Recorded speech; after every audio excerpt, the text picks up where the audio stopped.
Look to the Crisis Actors by Meredith Conti, University at Buffalo, State University of New York. Published in Theater Journal, Volume 70, Number 4, December 2018, pages 439 to 441.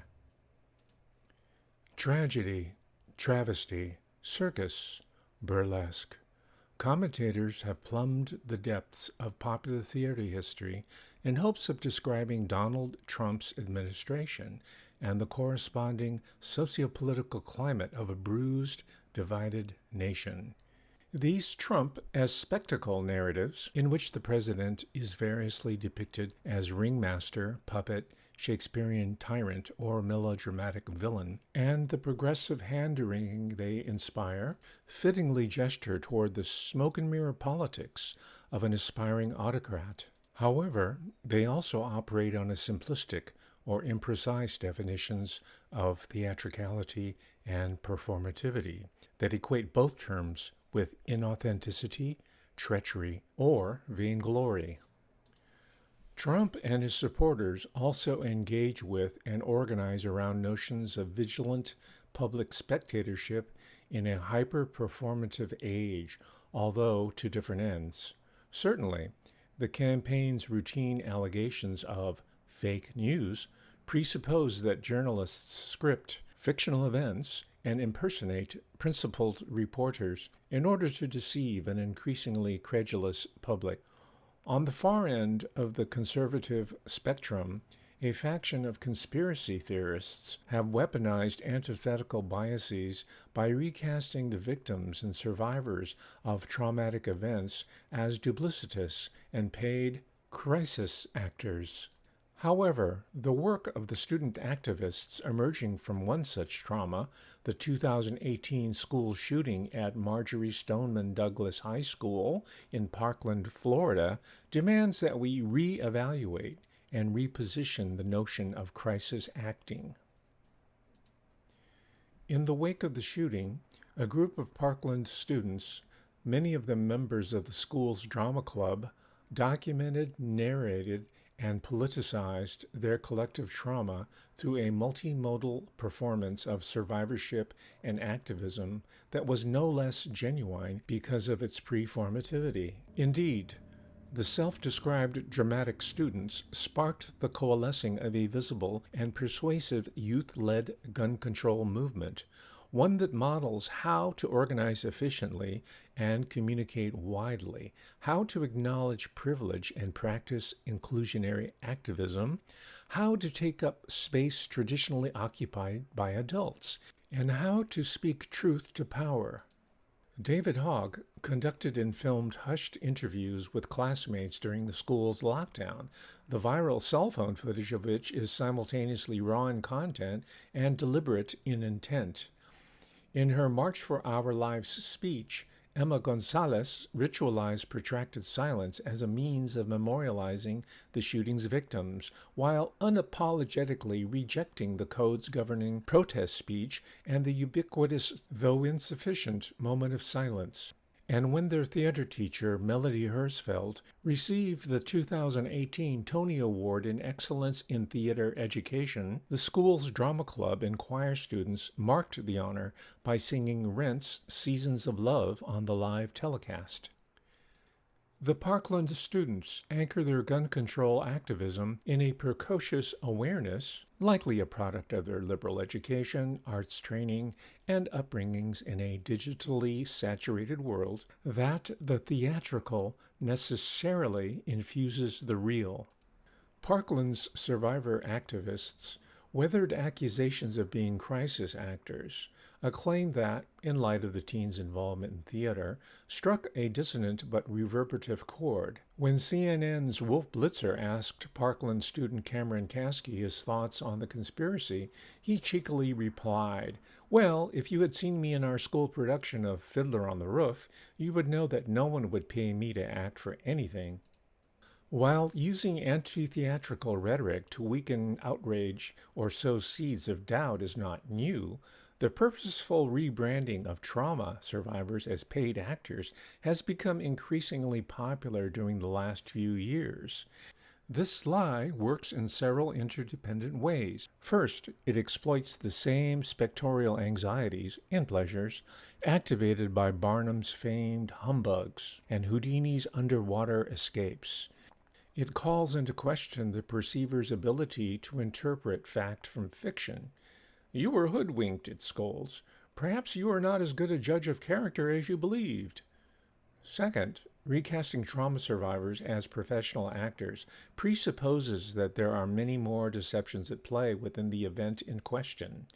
Videos can be doctored, victims and perpetrators invented, evacuations staged, and news stories faked. Third, and perhaps most importantly, in their cries of, "It's all pretend," conspiracy theorists attempt to disable or inhibit natural empathetic responses to human suffering. Tagging Parkland survivors as crisis actors insinuates that they are benefiting monetarily from the performance of tragedy. This, in turn, demonizes them as callous profiteers or manipulative shadow figures of politicians, corporate figureheads, and gun control lobbyists. In this way, conspiracy theorists count upon public misgivings about performing as a capitalistic and liberal-leaning enterprise, better known as show business.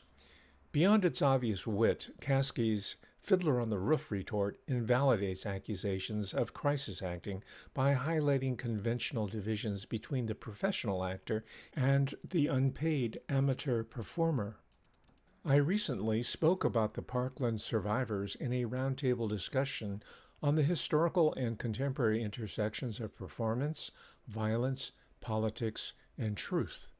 Afterwards, an audience member asked, "When can we all stop performing?" A hint of panic sharpening the edge of his droll delivery. "We perform multiple identities across a number of spaces and platforms," the man lamented, "dooming us to live constructed lives of inauthenticity." Heads nodded vigorously. In a room full of humanities scholars, the concept of performed living seemed a sign of the wretched times, and authentic, non-performative living, however elusive or threatened, was embraced as a talisman to ward off the ill effects of capitalistic American life under an authoritarian leader. "Go and tend to a garden, feel the earth between your fingers," one panelist recommended as a way of bypassing performance and engaging the real.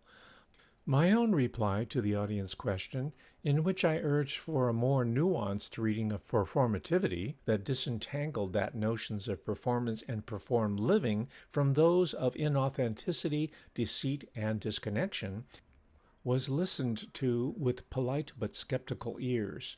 And I understand their skepticism. How can performance be a process of both lying and truth-telling?